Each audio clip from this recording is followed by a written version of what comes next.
I definitely think I played a part and paved the way, but I don't think that there will ever be another China. I don't think that No. that will ever happen again. Joan Marie Laurer, famously known as Chyna, was born on December 27th in 1969. She was a bright student and talented musician, excelling in violin, cello, and languages. She studied Spanish literature at the University of Tampa, finished high school in Spain, and served in the Peace Corps in Costa Rica, initially aiming for a career in the FBI. However, her 20s were marked by uncertainty as she struggled to find fulfillment in various odd jobs like bartending, sales, and singing.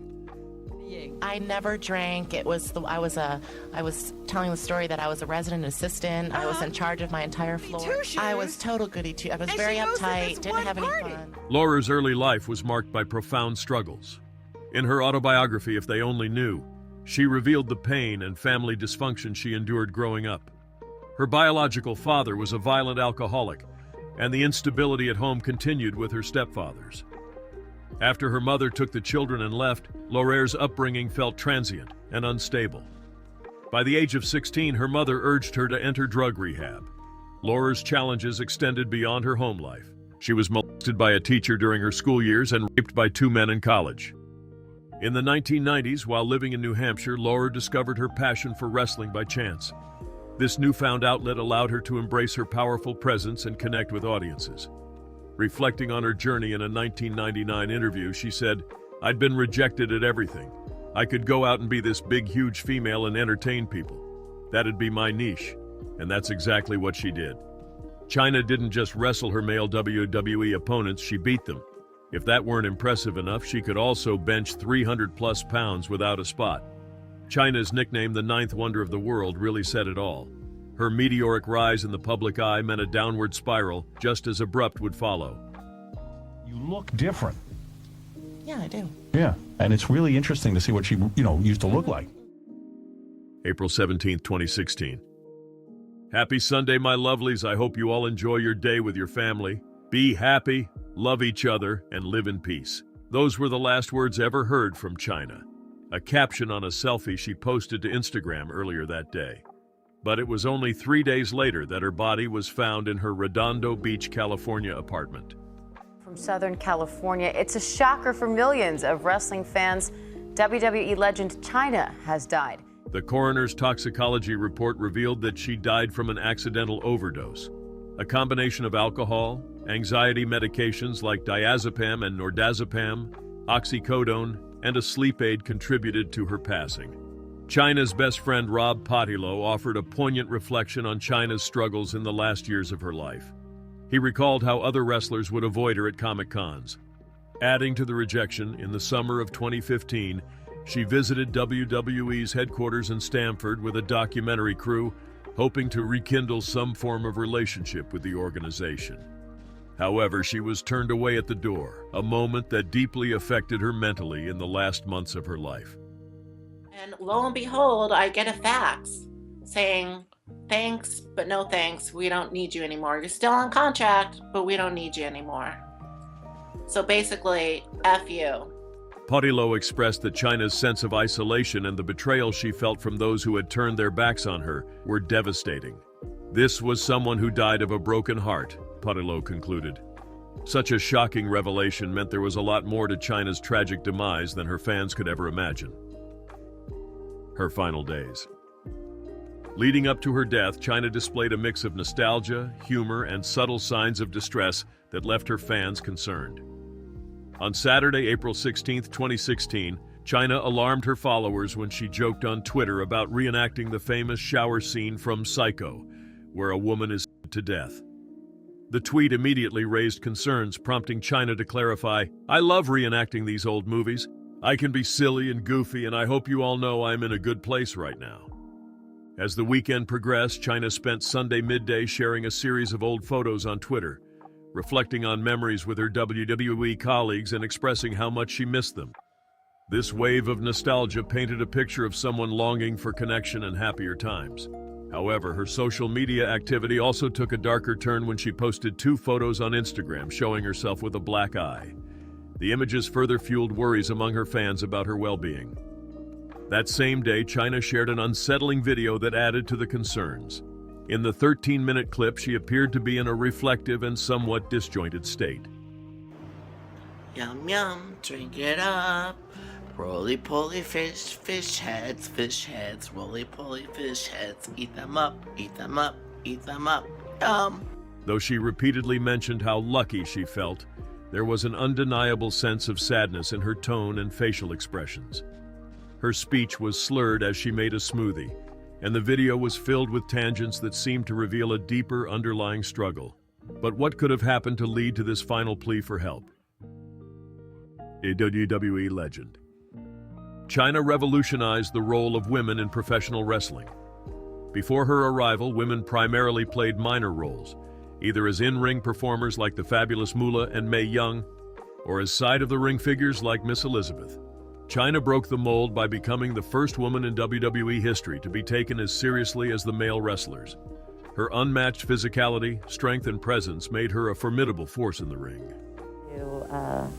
I don't see 10 other women coming in my place and doing the same thing, but I'm glad that at least I'm reaching people in a different manner that are able to see that's, let's face it, it is a male-dominated business. And Chyna's entry into the wrestling world began when she joined the notorious D-Generation X stable in 1997, where she initially served as a silent, intimidating bodyguard for Triple H, her real-life boyfriend.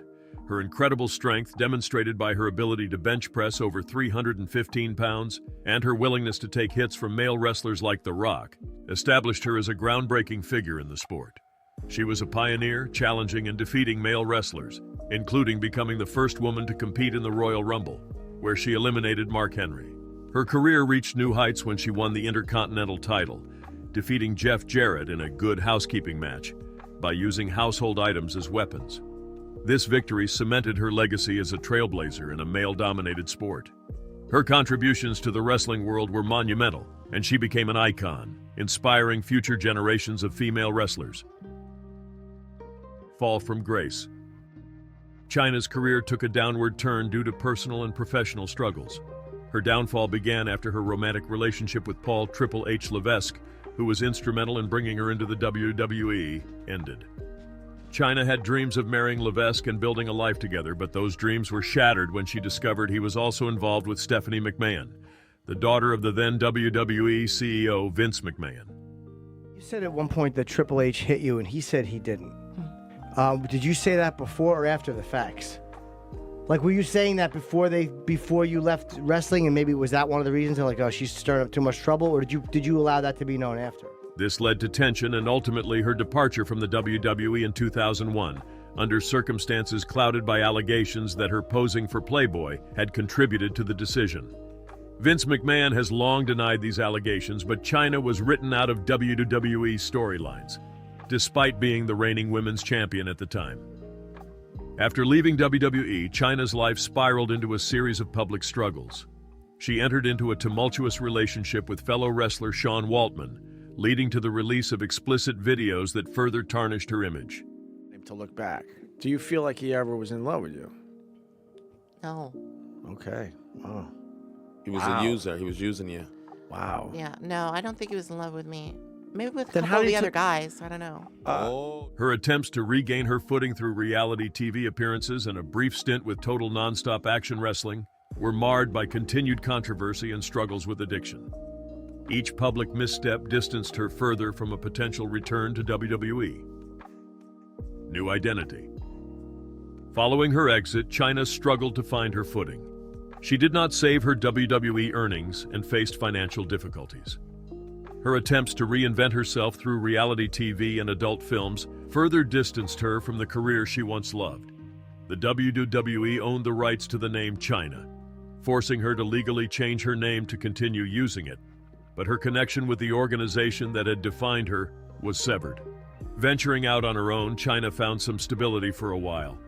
She converted to Mormonism and relocated to Japan, where she spent 3 years teaching English as a second language. During this period, Patilo reached out to her, expressing a desire to help revive her brand and possibly arrange one final return to the ring. Even more than a decade after her last WWE appearance, Chyna still held a unique influence in the world of professional wrestling. Her legacy. Following the news of Chyna's death, many celebrities and fellow wrestlers expressed their shock and condolences on social media, reflecting the impact she had on both the wrestling world and beyond. Hulk Hogan shared his sorrow, recalling their past connection.